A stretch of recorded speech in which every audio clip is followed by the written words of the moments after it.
കാവശ്ശേരി പഞ്ചായത്തിൽ പത്തനാപുരം ഭാഗത്ത് താൽക്കാലികമായി നിർമ്മിച്ച നടപ്പാലമാണ് കനത്ത മഴയെ തുടർന്ന് താഴ്ന്നു പോയത്. പാലത്തിന്റെ അടിയിലെ ബണ്ട് ഒലിച്ചുപോയതാണ് പാലം താഴാൻ കാരണമെന്ന് പഞ്ചായത്ത് പ്രസിഡന്റ് രമേശ് പറഞ്ഞു. കാവശ്ശേരിയിൽ നിന്ന് പത്തനാപുരത്തേക്കും പത്തനാപുരത്ത് നിന്ന് കാവശ്ശേരിയിലേക്കും ജനങ്ങൾക്ക് പെട്ടെന്ന് എത്തിച്ചേരേണ്ട പാലമാണ് അപകടാവസ്ഥയിൽ ആയത്.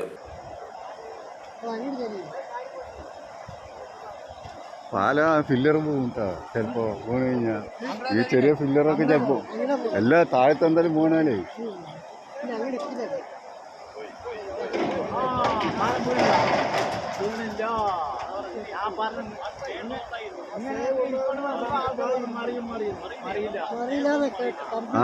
ഇനി നടന്നു പോവാ കേട്ടാ അല്ലേ, ഇനി നടന്നു പോവാ.